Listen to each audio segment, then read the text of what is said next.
Et salut, c'est Alex. Aujourd'hui, nouvelle vidéo, donc un petit tour comme d'habitude, hein. Donc deuxième motovlog de la chaîne. Donc on va aller rouler tranquillement et voilà quoi. Comme ça.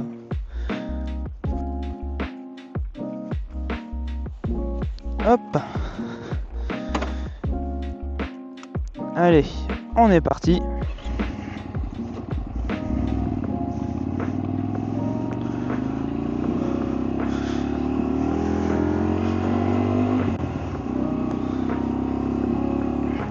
Donc j'espère que la première vidéo vous a plu.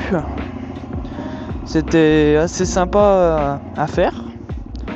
Un petit peu compliqué parce que bon, faut trouver quoi dire quand même. Mais quand on arrive à parler, ça va tout de suite mieux. Donc voilà, donc là ça va être une petite vidéo tranquille. On va rouler un petit peu.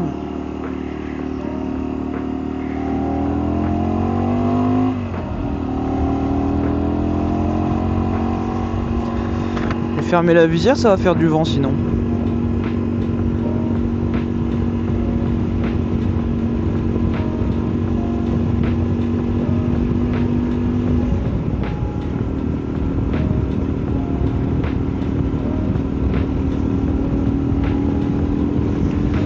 Bon, c'est pas forcément du beau temps, mais c'est déjà mieux qu'hier. Déjà le brouillard est parti, ça c'est la fête.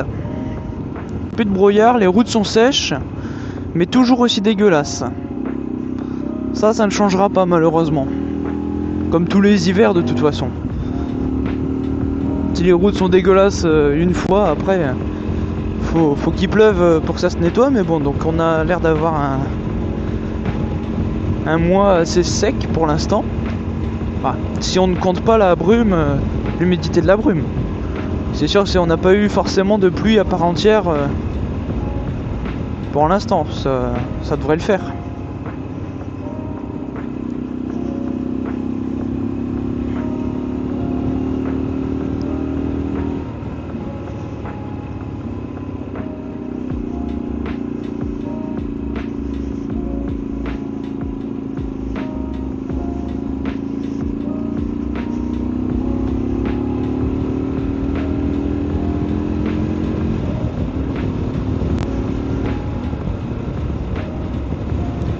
Ce que je vais faire, c'est que je vais aller jusqu'au château, comme ça je vais vous montrer le château.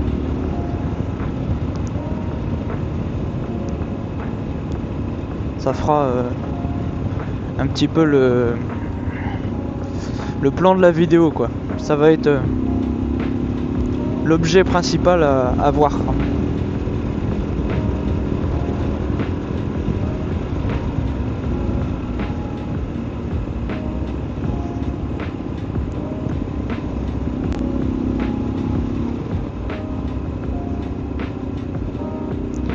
Donc si je me trompe pas, c'est par là.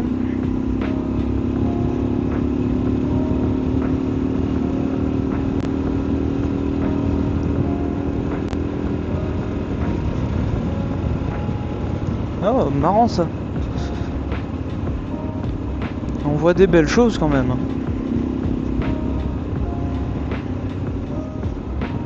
Hop, bah moi je le prends pas le Dodan.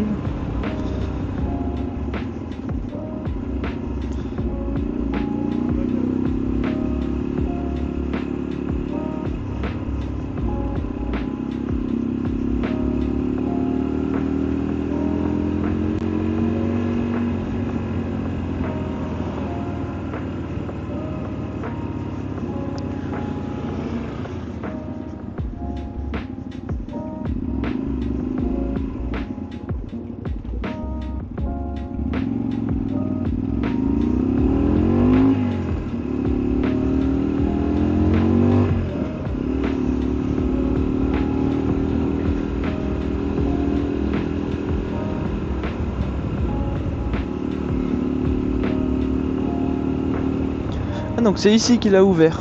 Bah là il est fermé mais... Ok. Parce qu'il y a une salle de jeu qui a ouvert, donc moi je savais pas trop où c'était, mais en fait c'était là depuis le début.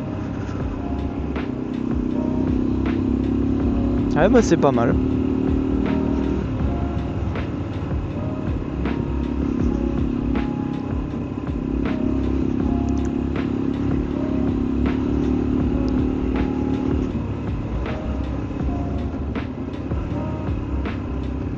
Donc normalement à droite, si tu avances.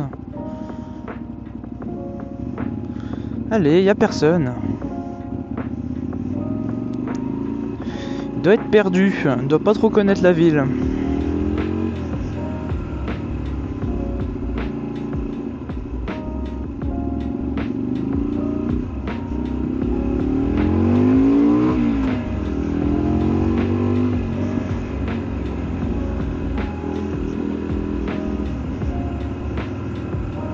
J'ai de la chance, je me prends pas les rouges encore.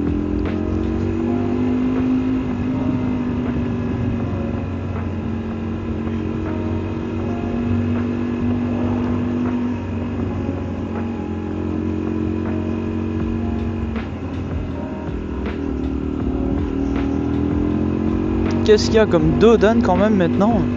C'est chaque Dodan il te tape dessus hein. Donc voilà, on est au niveau du château. Bon, il y a un peu de travaux à côté, mais...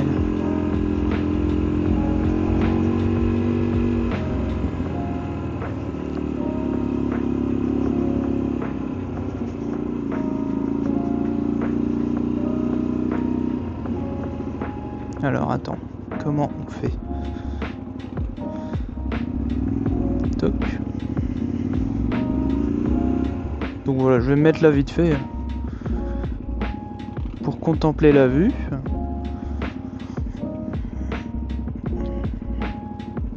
Donc oui, c'est un château qui est vraiment pas mal. Alors il fait pas forcément médiéval, mais je pense qu'il est un peu des deux époques, je sais plus. C'est ça l'avantage de la France et de l'Europe en général. C'est que c'est bourré d'histoire. C'est les châteaux, il y en a vraiment pas mal. Alors que par exemple, vous prenez les États-Unis, il y a des châteaux, il y en a pas forcément. Alors soit il y en a pas du tout, soit il y en a peu. Je suis pas renseigné là-dessus, mais en tout cas, c'est pas ce qu'ils ont le plus par chez eux, je pense.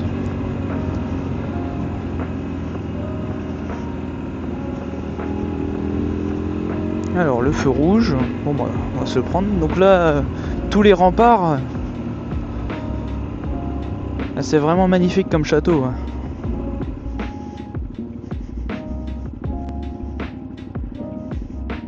Cette vue des remparts, c'est très impressionnant. Donc comme d'habitude, on se prend le rouge. Bon, les feux de chantier en général c'est les plus longs.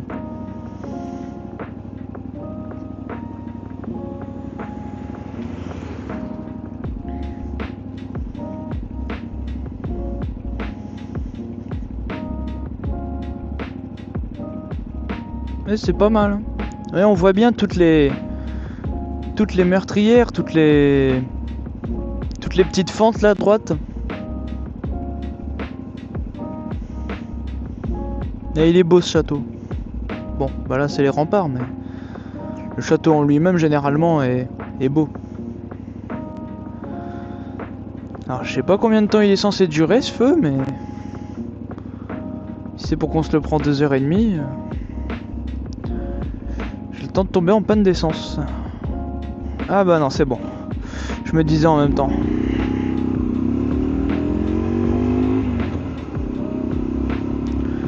Bon, voilà, là on va voir un peu une autre vue de derrière le château. Donc c'est vraiment magnifique, c'est des beaux bâtiments. On va avancer un peu parce que sinon je vais gêner les gens. Bon bah on se reprend un rouge.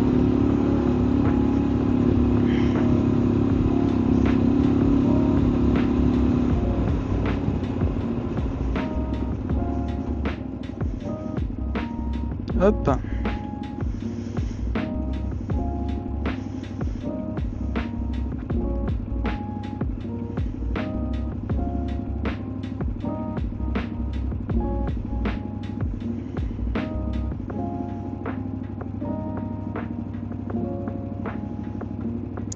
C'est un peu long les feux rouges, mais bon, on n'a pas vraiment le choix à chaque fois.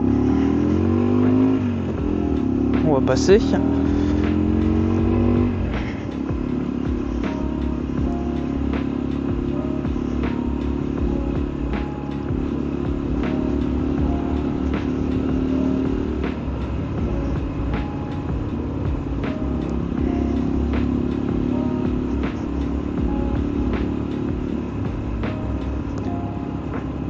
Un collègue motard, fais à toi.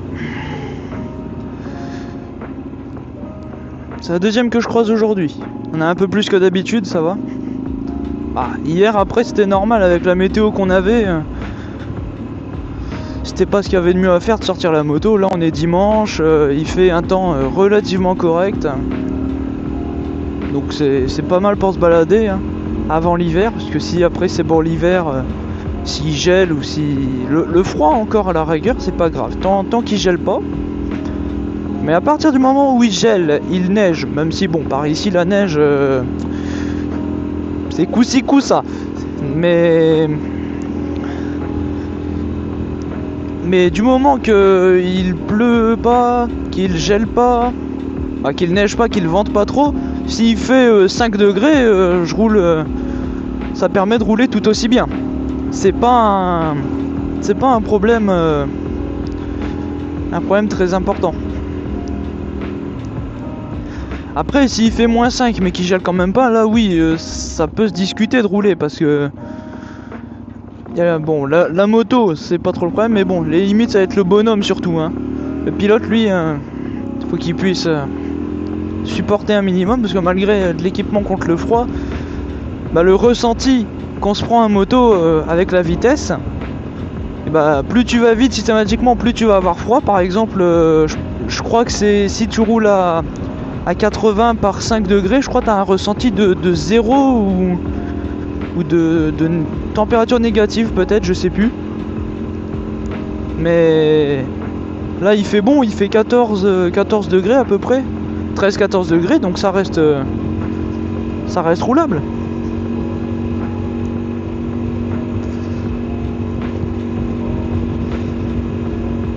Donc voilà, donc bah, comme vous voyez c'est une petite vidéo que je fais en ville comme ça fait rouler tranquille.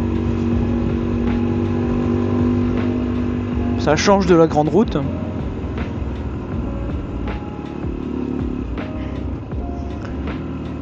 Et ce qui est bien c'est qu'en ville, bah, il y a de tout, hein. Il y a les gens qui savent rouler et les gens qui te coupent la route ou qui roulent un peu comme des malades. Bon, on espère ne pas trop en croiser, hein, mais bon. Faut de tout pour faire un monde, comme on dit.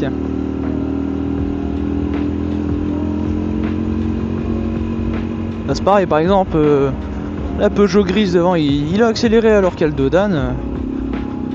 On pense que ça fait gagner du temps. Moi j'en vois beaucoup. Après moi je suis un peu pareil des fois.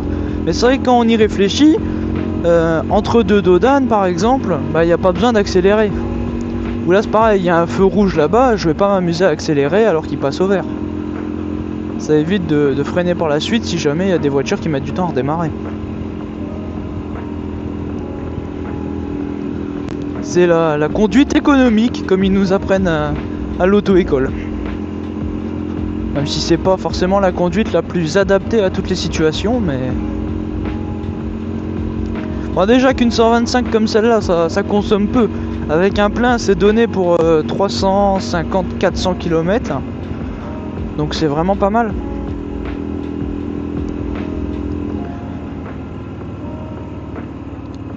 Les 125 c'est des motos qui sont agréables en ville et même un peu hors ville. Après tu fais pas forcément de l'autoroute avec. Même si tu maintiens le 100, bah, les 110 grand max sans trop de problèmes. Mais c'est pas ce que le moteur il préfère. C'est vraiment... La 125 c'est vraiment un véhicule urbain on va dire. Même si bon... moi ça me sert surtout en campagne plutôt qu'en ville.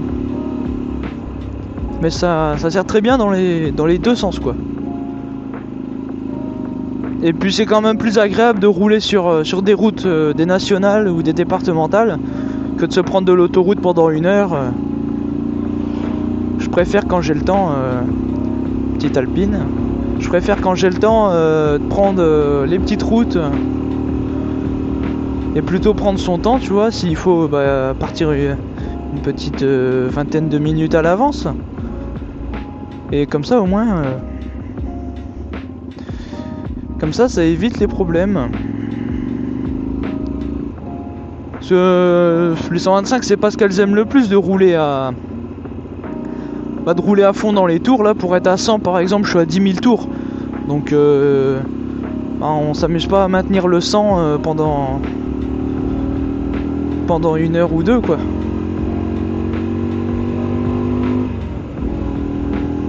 C'est peut-être le seul inconvénient des 125. Tu sais vraiment, tu peux pas rouler comme tu veux. C'est vraiment limité. Oh mais lui il freine. Fais chier toi. Freiner à chaque rond-point. Allez-y.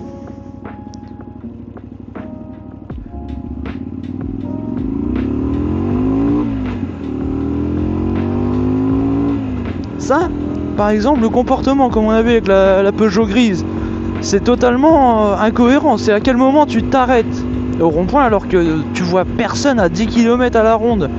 Je veux bien comprendre qu'il y en a, ils ont un peu du mal avec tout ça, mais même moi par exemple, des fois ça peut m'arriver de m'arrêter, il suffit d'avoir un doute.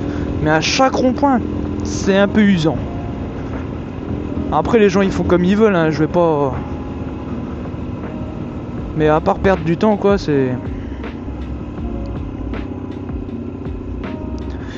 C'est vrai que le klaxon, le petit coup de klaxon était peut-être un peu de trop, mais bon.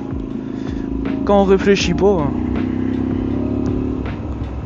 C'est parce que le gars il s'arrête à chaque rond-point, donc suffit que toi tu penses qu'il va pas s'arrêter, si tu te mets à lui rentrer dedans, ça va être un peu chiant.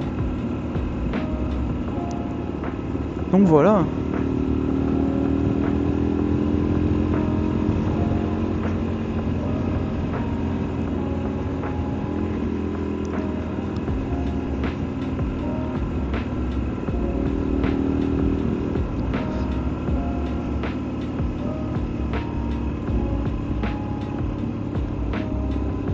Toc.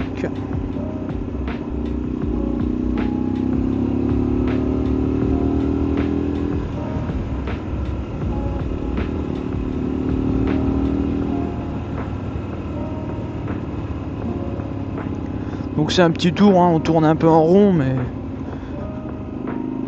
on reste un peu dans les mêmes zones. Mais de toute façon je vais avoir fini, je vais m'arrêter là. Stationnement en marche arrière obligatoire. Ah d'accord. Il t'oblige la façon de se garer. Alors ça doit être pour la facilité sûrement de repartir. Mais bon. Donc j'espère que cette vidéo vous a plu. Moi je vous propose de, si vous souhaitez, en commentaire, poser vos questions. J'y répondrai dans la prochaine vidéo. On fera une petite séquence FAQ dans la vidéo, ce qui permettra de d'élucider vos questions si vous en avez certaines.